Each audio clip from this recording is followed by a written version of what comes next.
If you are like me, you have likely experienced the fear of going insane. Part of the reason for this is that as a human being, we attach a lot of meaning with our capacity to think, to draw rational conclusions about the world around us. We like to think about the world, to understand its structure, to make predictions about what might happen. We value a lot our thinking as a means to understand what other people are doing and why they are doing it. And so we attach this capacity basically with our capacity to adapt. When we think about insanity, we think about insanity as losing the capacity to think, predict, connect, and relate with others. Basically, with our capacity to navigate the world in which we are immersed. And so in this video, I want to explore different definitions of insanity, what it means, and perhaps go a little bit insane myself and question some of the conventional assumptions that we have when we judge someone as being insane. And so this is a topic that has fascinated me for a while. I guess I can say that it has fascinated me and scared me at the same time. I think every good question sort of contains those two components. But the precise question which has fascinated me is, why does the mystic swim happily in the same waters in which the psychotic drowns? And so here I am interested in what factors might make one go in one path or another. That being said, we have various popular definitions of insanity. We have, for example, the famous quote by Einstein, which is that insanity is doing the same thing over and over and expecting different results. And then, of course, we also have the famous quote by Nietzsche, which is, "And those who were seen dancing were thought to be insane by those who could not hear the music." One of the ways madness differs from other internal experiences that we might have and other mental states is that it seems to rely on external judgment. So, for instance, no one needs to tell you that you're happy in order for you to be happy. You just know it inside of you. You have insight over your own psychological condition. However, in the case of insanity or madness, normally it is someone who is external to you that makes that judgment, because you do not have the proper insight into your own condition. And so this fact, this difference between insanity and other mental states, creates an ethical challenge, because who is it that draws the line between the sane and the insane? And is there such a line, and how do we draw it? And so if we are to look at common attributions of insanity, at what most people tend to consider or attribute insanity, many claim that those who are suffering from schizophrenia, bipolar disorder, or those experiencing some bizarre altered state of consciousness as being insane. And so here on the outside, those who are claiming the other as being insane tend to say that those who are experiencing these conditions are insane because they have lost connection with reality. Their epistemology has gone wacky. And while we on the outside know what is real, they do not. So we are closer to the truth than these people who have gone insane. Needless to say, there is a problem with this proposition that is based essentially on an epistemic argument, which is that how can we be sure, how can we really know that we are the ones who are privileged enough with the perception of truth?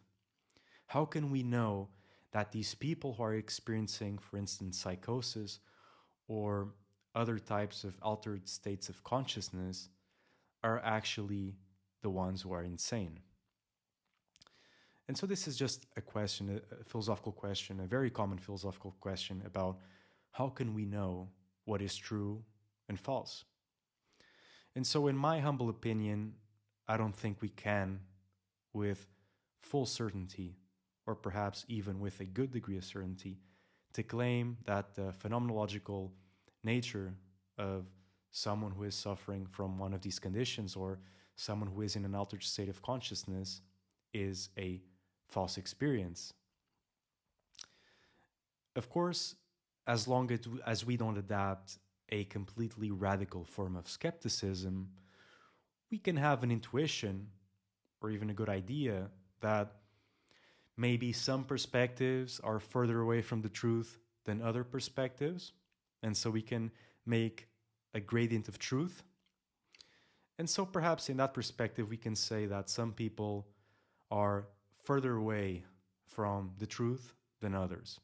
But this is something that we cannot claim with absolute certainty.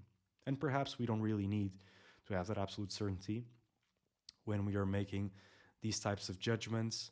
And I'll expand a little bit more later on about why this might be the case. And so we also encounter additional challenges here.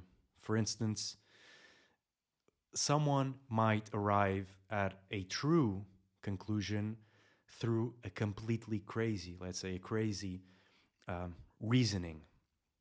Let's say, for instance, that someone claims that World War III will happen in 2025. And that person claims that they know for a fact that this is going to happen because a fairy told them at 3 a.m. in their bedroom that this was the case. On the other hand, we have someone who has done a lot of work, studied past wars, has crunched a lot of data, generated predictive models, and comes at the conclusion that a war will not happen. In this hypothetical scenario, let's say that the war does happen. In this situation, the person with the crazy rationale arrived at what actually happened, and the other person who went through solid analytical and logical groundwork arrived at a wrong conclusion.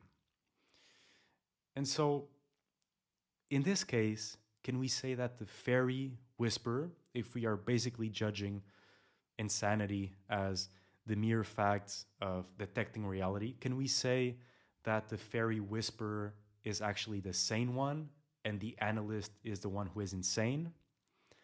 Well, for many, and I agree with this view, many philosophers claim that the ferryman actually does not possess knowledge because his means of knowledge acquisition are extremely unreliable. It might have been sheer luck that he arrived at that conclusion, and it is most likely that the means in which he acquired that knowledge will not generate true propositions down the line. And so this is just a way of perhaps addressing the conclusion that it isn't simply enough to use an epistemic argument or basically doing the calculus of, okay, that person doesn't witness or isn't exposed or understands reality as enough to just claim that someone is insane or not. If we go on the other side to the side of coherence and structure, it also doesn't seem to be good enough to claim that someone is thinking straight. Because as we know, many conspiracy theories are actually very coherent and seem to be logically bulletproof. Many of them seem extremely hard to disentangle, perhaps due to the fact that many of them are actually infalsifiable. Despite this, despite of many conspiracy theories seemingly have some coherent basis to their formulation, many of them label them as crazy ideas. And so if we are to judge someone as insane due to them being disconnected to reality, this means that we have various competing factors that might be implicated in someone's judgment, such as coherence, actually being correct, so formulating predictions that turn out to be true, and also how they acquire that knowledge, how they formulate those paths to those same predictions. Later on, I'll expand a little bit more on this topic. If we are to look at this from a neurobiological standpoint, those in psychosis or experiencing delusion if we look at their brains, yes, we might see some patterns of brain activity that seem strange, that seem different from most normal brains, but we cannot really reach the conclusion that their brains are less able to capture reality from merely looking at fMRI scans or other modes of brain imaging techniques. We know that if we intervene by introducing some chemical cocktail, there will be differences to the phenomenological contents of those same people, and it is likely that by changing their phenomenological content, we will also induce changes in behavior.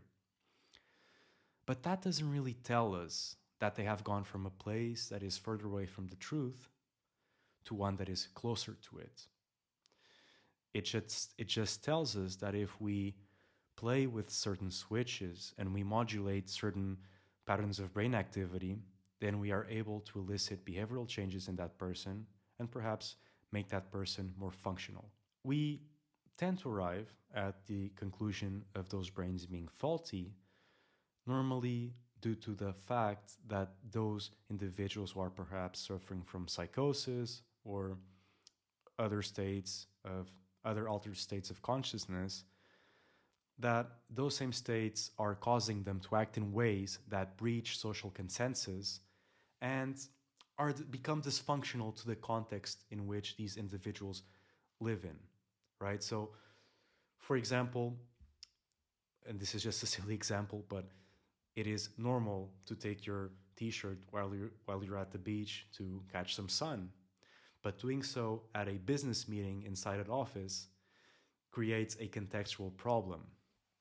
And so a lot of the ways in which we judge whether someone is correctly adjusting to society or whether someone is acting in a correct manner is really a matter of just context. And that context, of course, is created by cultural norms. Additionally, one of the other ways in which we normally tend to judge someone as insane is that their experience seems to not be supported by the experience of most people. And so, for example, the room they see has a surplus of one more person that the rest of the room is not perceiving. So there is this match between this person's perspective and the perspective that most people have.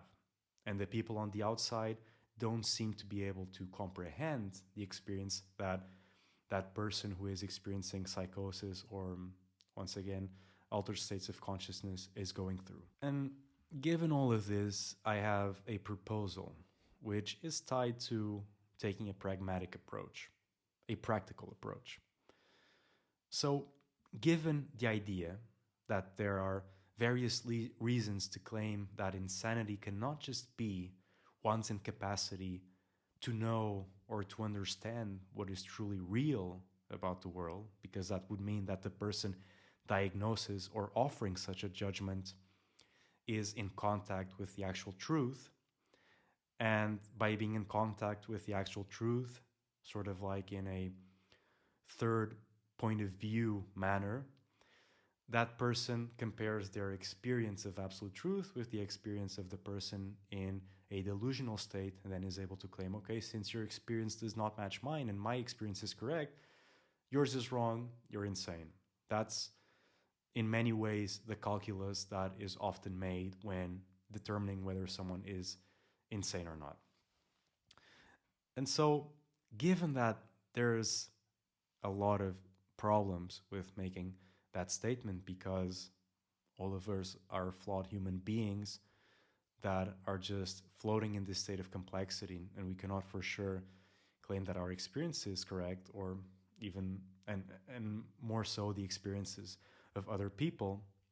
This means that we need a more compassionate and practical way of trying to understand these mental states. We need something that is more practical and workable. And so here we need to talk about elements about coherence, pragmatism, the ability to integrate, and suffering. In my opinion, insanity cannot simply be a matter of having lost touch with reality.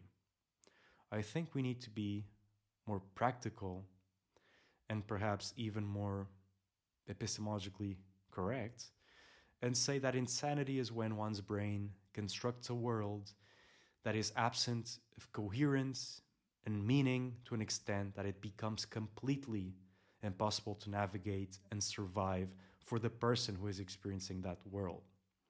So, if a person has a model of the world that is too complex and doesn't allow that person to make inferences about the world, to make inferences that allow them to understand what direction they need to go in, then of course that is completely untenable. It becomes impossible to have any sort of capacity to adapt and survive in such a state. It's sort of like the analogy of constructing statistical models, predictive models that allow you to generate predictions. Sometimes you might have a model that is so complex, perhaps it's an accurate model, but it is so complex that no one understands its output. In reality, such a model is actually useless because it doesn't really serve you for anything. You don't understand it. You can't really make anything with it. And so I think that's a good analogy to understand the way our brains construct the world, and in perhaps understanding the spectrum, let's say, of sanity and insanity. Later on, I think we need a better terminology to address this question, but this is just something that I wanted to point out. Additionally, suffering is a very important marker in a situation where we have someone who is supposedly insane. And so, in such situations, normally when a person is experiencing such a degree of confusion, there is also a lot of suffering that comes with it. And in psychiatry, there has been a shift, although it is still in progress, regarding how one judges such an experience. And so in this situation, it is about treating the suffering, it's about mitigating that person's suffering, and it isn't about focusing on determining whether someone's experience is actually true or not. That actually it becomes, to some extent, one of the least important aspects of helping someone who is perhaps traversing such an experience. Others, of course, appeal to anthropological ideals about human nature by saying that insanity is a movement inwards, an alienating and isolating movement that takes away from us our social nature. It makes us incapable of connecting with others, contributing to society, and actually following our essential drives.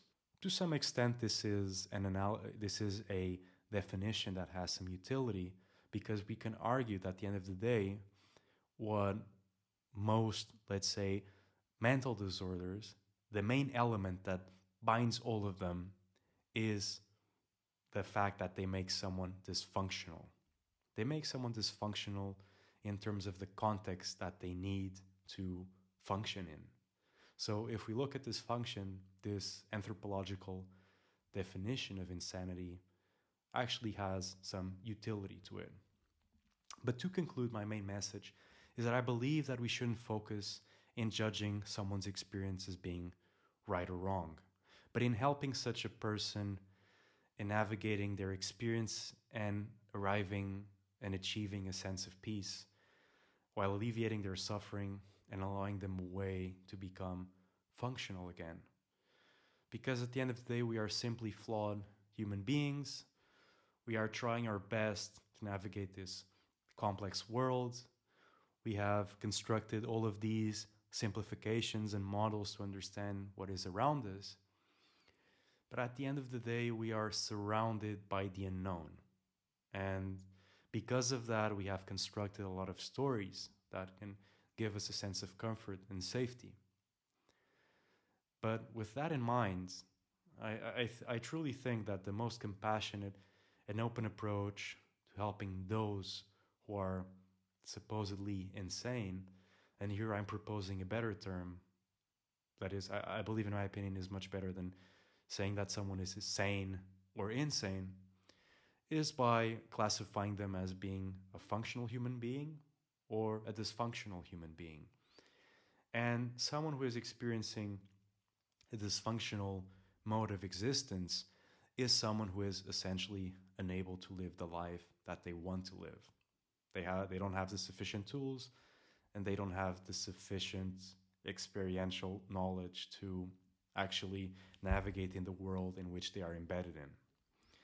I believe that if we take this approach, we can better relate and understand these states of consciousness, and maybe actually even ask better questions that will allow us to better understand this essential aspect of our nature, which is the wrestling between simplicity and complexity. And when we wrestle with simplicity and complexity, we find that there are ways that allow us to be more functional in the world, and ways that will essentially make us more dysfunctional. We have that analogy from Theravada Buddhism about the guy who gets shot with an arrow, and he becomes so focused on understanding who shot the arrow and what is the material in which that arrow was made from, and a lot of other details, while he is bleeding, while his life is literally leaving his body. And so here we see that in the middle of the complexity of life, many times taking a pragmatic approach is important. Of course, we should leave, in my opinion at least, we should leave room for curiosity, for exploration, for tangling with abstract ideas. But like with anything else, it is a matter of finding balance.